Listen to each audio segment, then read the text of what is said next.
नंदुरबार जिल्हाधिकारी कार्यालयात आंतरराष्ट्रीय अल्पसंख्याक हक्क दिवस। अल्पसंख्याक दिनानिमित्ताने निबंध स्पर्धा, वक्तृत्व स्पर्धा, भित्तीपत्र स्पर्धकांचा सन्मान। अल्पसंख्याक विकास विभाग, महाराष्ट्र राज्य तथा जिल्हा नियोजन विभाग नंदुरबार यांच्या संयुक्त विद्यमानाने जिल्हा नियोजन भवन येथील सभागृहात आंतरराष्ट्रीय अल्पसंख्याक हक्क दिवसानिमित्त वक्तृत्व, भित्तीपत्र व निबंध स्पर्धांचे बक्षीस वितरण तसेच परिसंवाद कार्यक्रम आयोजित करण्यात आला होता। कार्यक्रमाच्या अध्यक्षस्थानी अतिरिक्त जिल्हाधिकारी धनंजय गोपटे होते, तर प्रमुख अतिथी म्हणून अतिरिक्त पोलीस अधीक्षक आशित कांबळे, निवासी उपजिल्हाधिकारी हरीश भामरे, जिल्हा नियोजन अधिकारी शशांक काळे, जिल्हा आरोग्य अधिकारी डॉक्टर आर.बी. सोनवणे, माध्यमिक शिक्षण अधिकारी प्रवीण अहिरे, प्राथमिक शिक्षण अधिकारी वंदना वळवी, मौलाना आझाद महामंडळाचे विजय सैंदाणे व सामाजिक संस्थांचे प्रतिनिधी उपस्थित होते। कार्यक्रमाचे प्रास्ताविक प्राथमिक शिक्षण अधिकारी वंदना वळवी यांनी केले। प्रास्ताविकात त्यांनी आंतरराष्ट्रीय अल्पसंख्याक हक्क दिवसाचे महत्त्व व त्या निमित्ताने आयोजित स्पर्धांची माहिती दिली। त्यानंतर विद्यार्थी मनोगत अंतर्गत इकरा नाज, आयशा बागवान व बेलदार उमुल यांनी मनोगत व्यक्त केले। यावेळी अल्पसंख्याक विभागाच्या योजनांची माहिती जिल्हा नियोजन अधिकारी शशांक काळे तसेच मौलाना आझाद आर्थिक महामंडळाचे विजय सैंदाणे यांनी दिली। अध्यक्षीय समारोपात अतिरिक्त जिल्हाधिकारी धनंजय गोपटे यांनी अल्पसंख्याक विकासाच्या योजनांची प्रभावी अंमलबजावणी करण्याच्या सूचना देऊन विविध विभागाच्या योजनांची समग्र माहिती दर्शविणारी पुस्तिका तयार करण्याचे आवाहन जिल्हा नियोजन विभागास केले। या कार्यक्रमात मौलाना आझाद आर्थिक महामंडळाच्या वतीने शैक्षणिक कर्ज दिलेल्या विद्यार्थी व पालकांचा सत्कार करण्यात आला।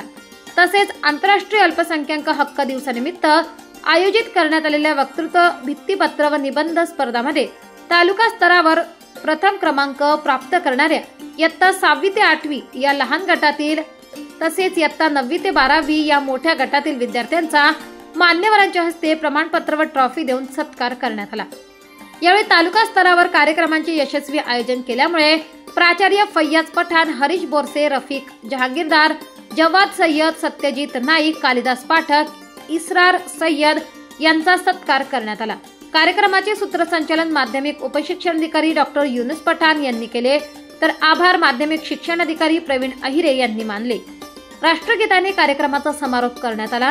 कार्यक्रमाच्या यशस्वीतेसाठी नियोजन विभागाचे सहाय्यक नियोजन अधिकारी मनीष सूर्यवंशी, संतोष बोधडे, मिलिंद वाघ, एल.के. कोकणी यांनी परिश्रम घेतले।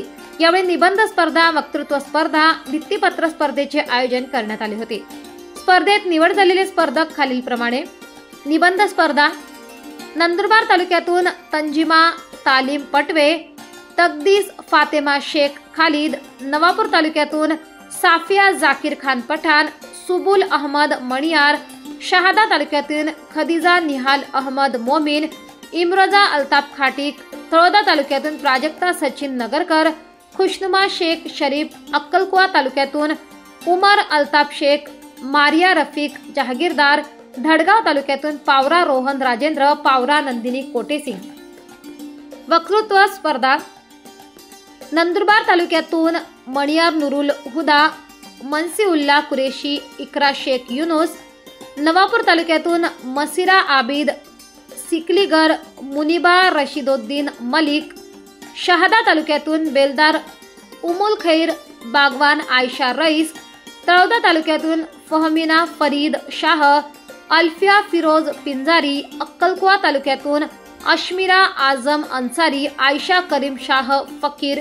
भित्तीपत्रक स्पर्धा नंदुरबार तालुक्यातून लोकेश श्रीकृष्ण पाटील, सय्यद अफिफा मेहफूज अली, नवापूर तालुक्यातून तमन्ना इलियास साबरसोरा, सानिया सिराज मलिक, शहादा तालुक्यातून मनियार अक्सा नाज, मुस्तफा सईद, तळोदा तालुक्यातून शर्वरी संकेत माळी, युवराज राजू पोवाडे, अक्कलकुवा तालुक्यातून तेली युसरा सज्जाद, मुनसरा मोहम्मद हुसेन अन्सारी, धडगाव तालुक्यातून तडवी रिया भाईदास, पावरा पुंजा मागत्या।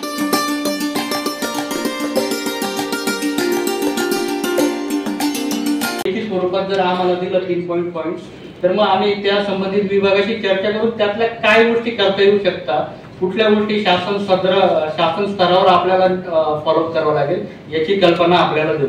त्यानंतर जिल्हा नियोजनतर्फे ज्या योजना राबवल्या जातात सर्वात महत्त्वाची तर शाळांच्या संदर्भात आहे की शाळांमध्ये मग ती खाजगी शाळा असेल, अनुदानित असेल, विना अनुदानित असेल, फक्त शासन मान्य हवे अशा शाळांसाठी आपण पायाभूत सुविधा, जो आपला मुद्दा होता की टॉयलेट्स नाही किंवा इतर काही गोष्टी नाही, तर एका शाळेसाठी मागे याच्या अगोदर 2 लाख रक्कम होती, तर 25-26 पासून ती 10 लाख रुपये करण्यात आली आहे शासनाद्वारे. म्हणजे जेणेकरून जी आपली मागणी होती की बजेट वाढत नाही, तर शासनाने तो प्रयत्न केला. 2 लाखाच्या ऐवजी भरघोस वाढ त्याच्यात 10 लक्ष केलेली.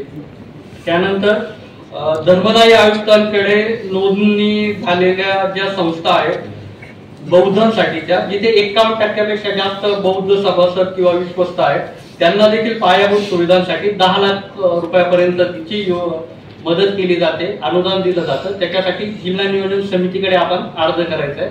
आमचे सहकारी मनीष सूर्यवंशी आहेत, ते आपल्याला याबाबत जर आपले काही प्रस्ताव असतील तर त्याबाबत मार्गदर्शन करतील. तेव्हा फार काही न बोलता यातून मार्ग काढणे हा एकच मार्ग माझ्यासमोर दिसतो आहे. अल्पसंख्याक हा संख्येशी संबंधित विषय आहे. आपल्या घरामध्ये जसं आपल्याला 4 मुलं असतील तर जो अभ्यासामध्ये किंवा शारीरिकदृष्ट्या थोडाफार कमकुवत आहे अशाकडे आईवडील जास्त लक्ष देतात. तसंच राज्यघटनेला हा अभिप्रेत आहे की जो अल्पसंख्याक समाज आहे त्यांच्या प्रगतीसाठी राज्यघटनेने म्हणजे राज्य शासनाने लक्ष देणं आवश्यक आहे. राज्यघटना ही विविधतेमध्ये एकता आणि एकतेमध्ये विविधता असे दोन्हीही सुवर्ण संगम साधणारे आपली राज्यघटना आहे.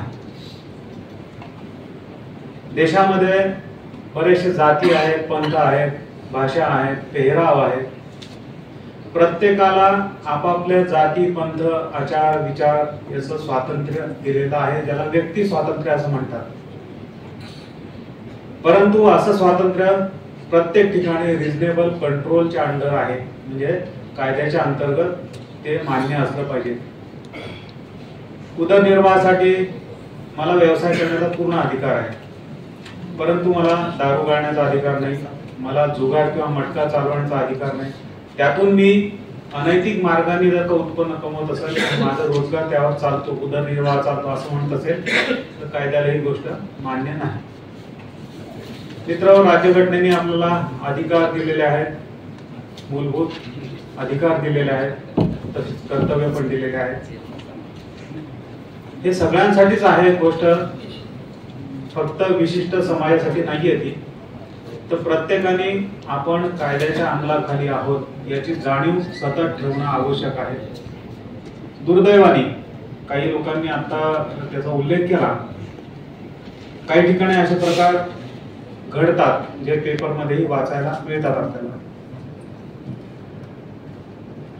बघा, जगात सगळीकडे अंधकार आहे, परंतु आपण एक मेणबत्ती म्हणून निश्चितपणे आपल्या आजूबाजूला जो काही अंधकार आहे तो दूर करण्याचा प्रयत्न करू शकतो. म्हणून सुरुवातीला मी सांगितलं की प्रश्न आभाळभर आहे, पण आपण कुठून तरी सुरुवात करणं आवश्यक आहे. मला आनंद आहे की आपले नियोजन अधिकारी यांनी एक पुस्तिका काढण्याचं कबूल केलेलं आहे. जी समस्या आपल्या समक्ष आहे ती आमच्या समक्ष पण आहे. शासनाच्या विविध योजना आहेत, वेगवेगळ्या घटकांसाठी आहेत, परंतु या घटना सर्व योजना ज्या आहेत एकत्र अंडर वन रूफ कुठं मिळतील अशी परिस्थिती नाहीये.